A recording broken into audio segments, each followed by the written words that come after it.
Oi, oi, pessoal! Sejam bem-vindos ao nosso podcast. Eu sou Priscila, tô aqui com um time para bater um papo sobre um tema que está cada vez mais presente na vida de quem vive, respira e trabalha no meio rural. A gestão com a ajuda da inteligência artificial. Sim, aquela mesma que você já ouviu falar nos filmes de ficção, mas que hoje está no campo, na lavoura e até no nosso celular.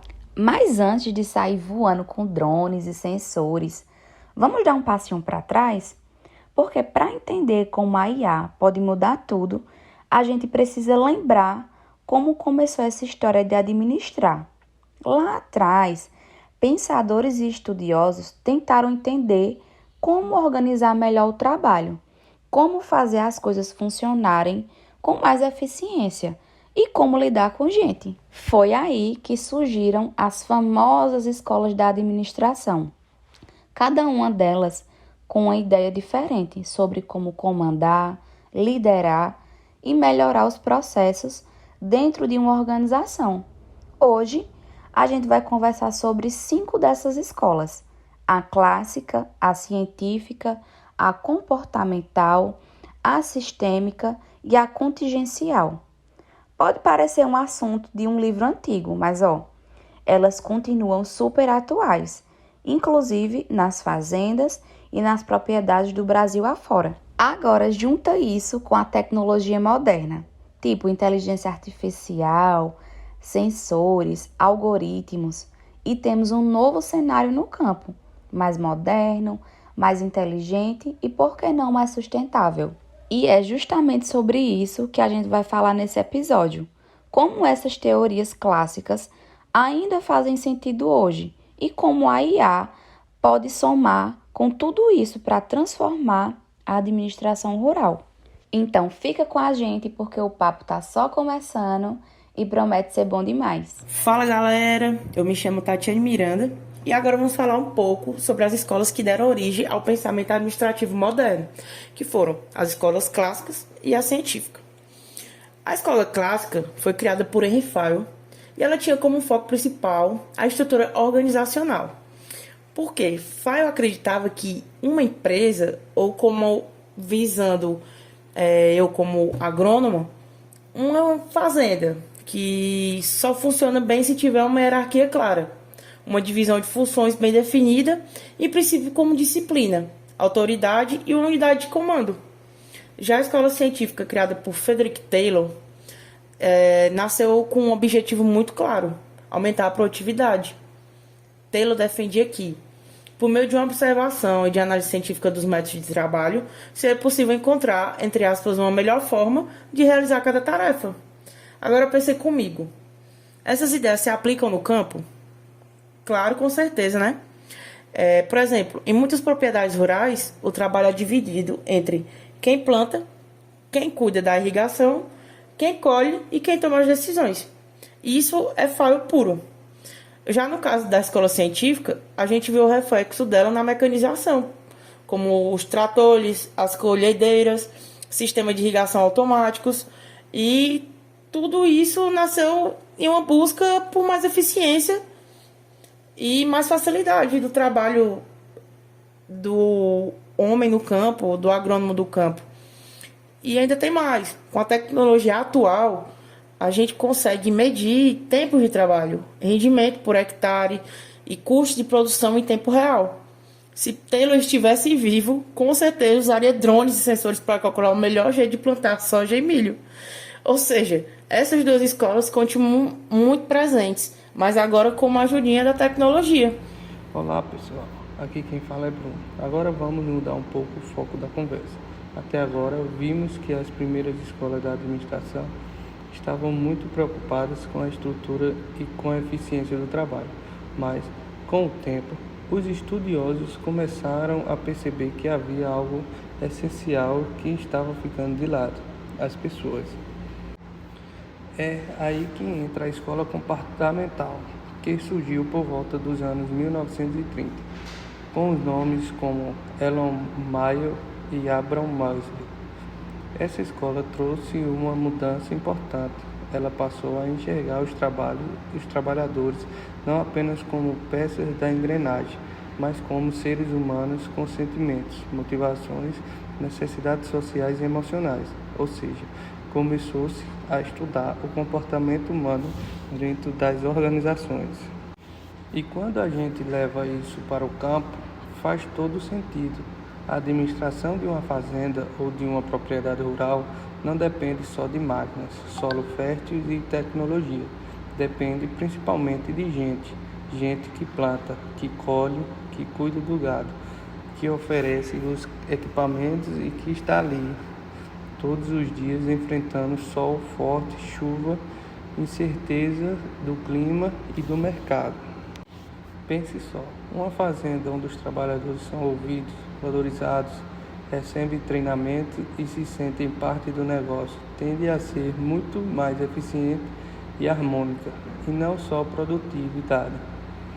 É qualidade de vida e de trabalho. Isso é administração com base no comportamento humano.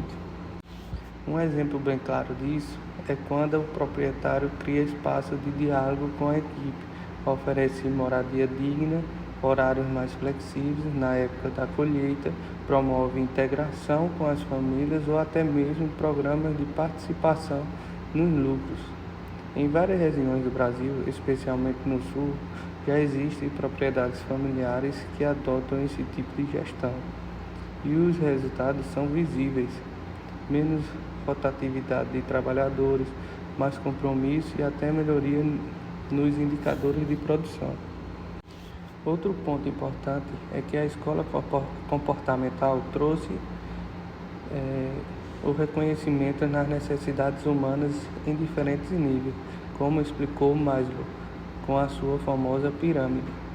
Primeiro vem a necessidade de sobrevivência, que é o básico, como salário e alimentação. Depois vem a segurança, o sentimento de pertencimento, o reconhecimento e, por fim, a autorrealização. E no campo, muitos trabalhadores ficam presos só nas necessidades básicas.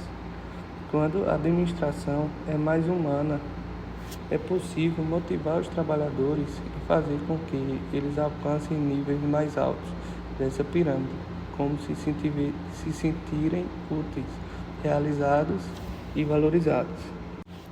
Hoje, a tecnologia também pode ajudar nesse processo. Com softwares de gestão de pessoas, é possível acompanhar o desempenho da equipe, identificar pontos fortes e fracos, organizar escalas de trabalho mais justas e até fazer planos de capacitação personalizados. Mas é importante lembrar, tecnologia sozinha não motiva ninguém. O que realmente faz diferença é o olhar humano da liderança. É o gestor rural entender que administrar uma fazenda é também administrar pessoas com sonhos, dificuldades e potenciais. Em resumo, a escola comportamental nos lembra que não adianta só pensar em produção e lucro, se a gente esquecer de cuidar de quem está por trás disso. E no campo, onde o trabalho é muitas vezes pesado e solitário, esse cuidado se torna ainda mais essencial. Valorizar o ser humano é, sem dúvida, uma das chaves para a gestão rural de sucesso. E isso é tão atual quanto qualquer avanço tecnológico. Fala galera, eu sou Rafaela e agora vamos conversar sobre a escola sistêmica. Uma abordagem muito importante para quem quer entender a complexidade do meio rural de forma mais completa e integrada.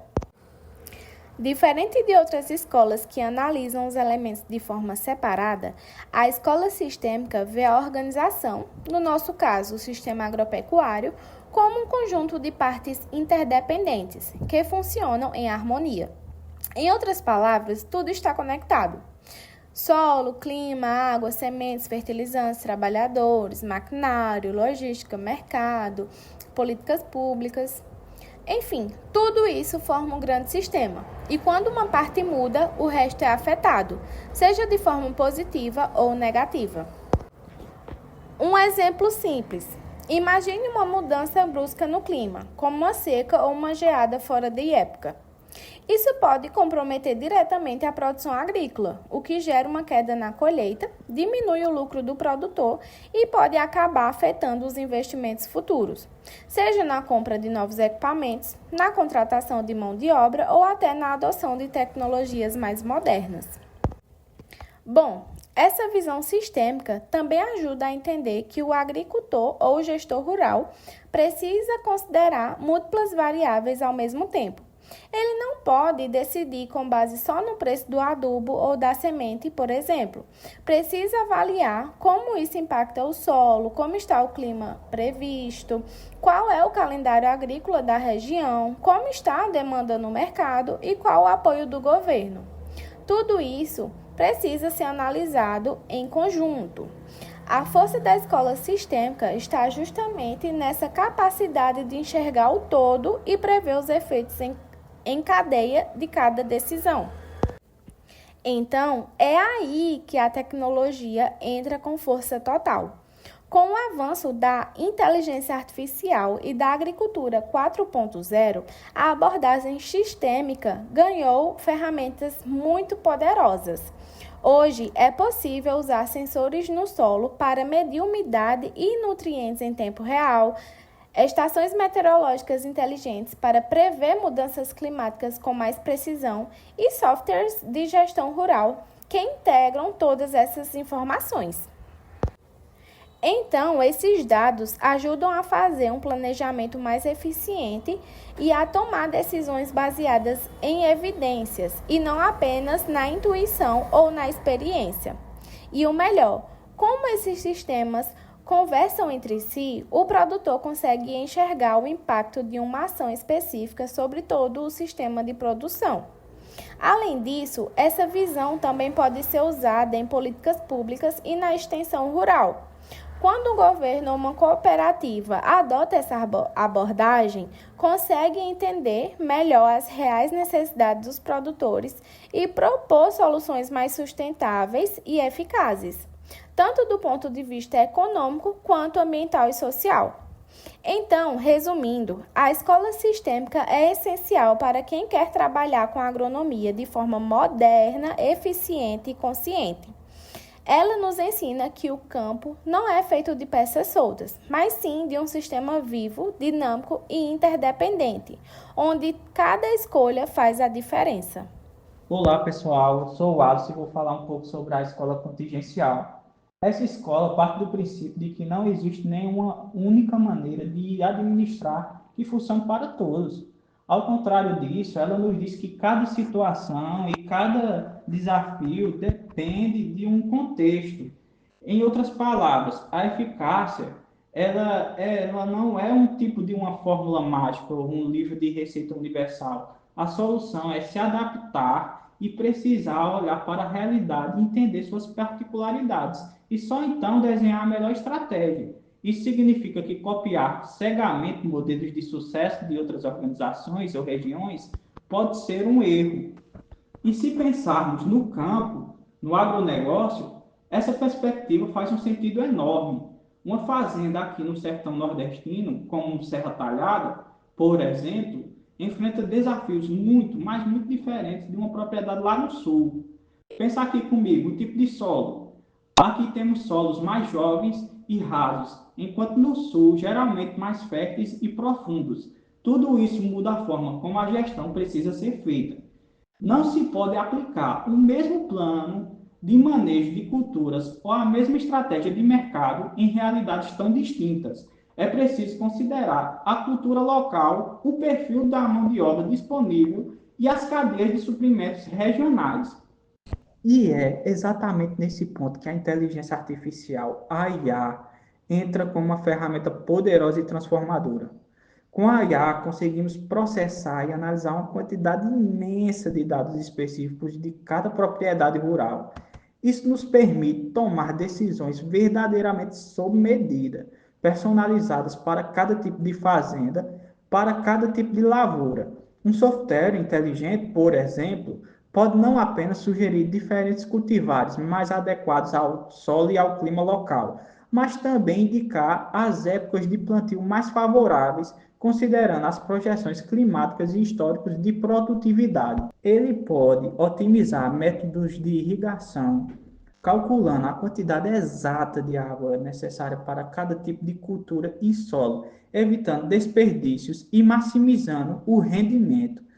A IA pode analisar dados de sensores no solo para alertar sobre deficiências de nutrientes ou prever surtos de praga com base em padrões climáticos. Isso transforma a gestão rural de uma arte a uma ciência baseada em dados, permitindo que o produtor tome decisões mais assertivas, aumentando a produtividade e, consequentemente, sua rentabilidade. Tudo isso enquanto otimiza o uso de recursos. A escola contingencial, portanto, ganha um novo aliado poderoso na era digital. Oi, pessoal, aqui é Jaciele e chegou a hora de falarmos sobre o presente e principalmente sobre o futuro da administração rural. O nosso foco agora é a inteligência artificial, uma ferramenta que está revolucionando o campo de forma silenciosa, mas extremamente poderosa. A inteligência artificial tem se mostrado uma grande aliada na administração. E é importante lembrar, ela não veio para substituir os princípios das escolas administrativas que estudamos, como a clássica, a científica, a comportamental e entre outras, mas para integrá-los de forma inteligente e inovadora. Na prática, ela potencializa o planejamento, a organização, a direção e o controle. Hoje, muitas regiões do Brasil e no mundo em geral, já é comum vermos sistemas com inteligência artificial capazes de prever safras com alto grau de precisão. Eles usam dados climáticos em tempo real, séries históricas de produção, imagens de satélite, informações sobre o solo e até mesmo o comportamento dos preços do mercado para sugerir aos produtores rurais qual a melhor decisão a tomar. Isso não apenas evita prejuízos, mas também melhora a alocação de recursos e aumenta a rentabilidade do negócio rural. Imagine que você é um produtor e tem um assistente virtual 24 horas por dia te dizendo o melhor momento para semear, irrigar, aplicar fertilizantes defensivos e até para colher. Isso já está acontecendo. Não em filmes futuristas, mas aqui mesmo, no presente, em propriedades que apostam em tecnologia como diferencial competitivo. E o uso da inteligência artificial não se limita apenas no campo. Dentro da gestão de fazendas ou da empresa rural, ela está presente no controle de estoques, na logística, na previsão de demanda, no gerenciamento financeiro e até na gestão de pessoas. Isso significa que até tarefas administrativas mais rotineiras podem ser otimizadas, liberando tempo para que os gestores se concentrem nas decisões mais estratégicas. Outro ponto muito interessante é que a inteligência artificial também ajuda a medir e analisar o desempenho das equipes, comparando metas com resultados, avaliando a produtividade e sugerindo melhorias. E isso traz mais profissionalismo para o ambiente rural, que historicamente era mais informal, e contribui para uma administração mais moderna e mais eficaz. Mas, como toda inovação, a chegada da inteligência artificial também traz desafios. E aqui vale a pena a gente refletir juntos. Como a inteligência artificial pode transformar ainda mais a administração rural no Brasil? Estamos preparados para essas transformações? E mais importante, os pequenos e médios produtores terão acesso a essas tecnologias? Porque uma coisa é fato: se não houver políticas públicas, incentivos adequados e capacitação, corremos o risco de criar uma nova desigualdade no campo, entre quem pode investir em tecnologia e quem vai ficar para trás. Mas também não dá para negar que estamos diante de uma grande oportunidade. A inteligência artificial pode ajudar a resolver problemas antigos da agricultura brasileira, como desperdícios, improdutividade, impactos ambientais e até a dependência de condições climáticas, desde que sejam implementadas com responsabilidade e inclusão. Por isso, é fundamental pensar em como tornar essas ferramentas acessíveis, inclusíveis por meio de parcerias com cooperativas, universidades, startups e instituições de pesquisa. Só assim, a revolução digital no campo poderá beneficiar todos os tipos de produtores, promovendo uma agricultura mais inteligente, sustentável e competitiva. E com isso, a gente encerra o nosso primeiro episódio. Espero que tenha sido uma boa introdução sobre como a tecnologia, especialmente o uso da inteligência artificial, está moldando o presente e o futuro na administração rural. No próximo episódio, vamos aprofundar ainda mais essa conversa, com foco em inovação e sustentabilidade no meio rural, temas que andam lado a lado com a tecnologia, mas que também exigem compromissos e ambiental, social. Agradecemos muito a sua presença até aqui. Continue com a gente nessa jornada pelo mundo da gestão no campo. Até a próxima e tchau, tchau! E com isso encerramos o nosso primeiro episódio. Agradecemos a todos que nos ouviram até aqui e no próximo episódio vamos aprofundar ainda mais a discussão sobre a inovação e sustentabilidade no meio rural. Até lá, tchau, tchau!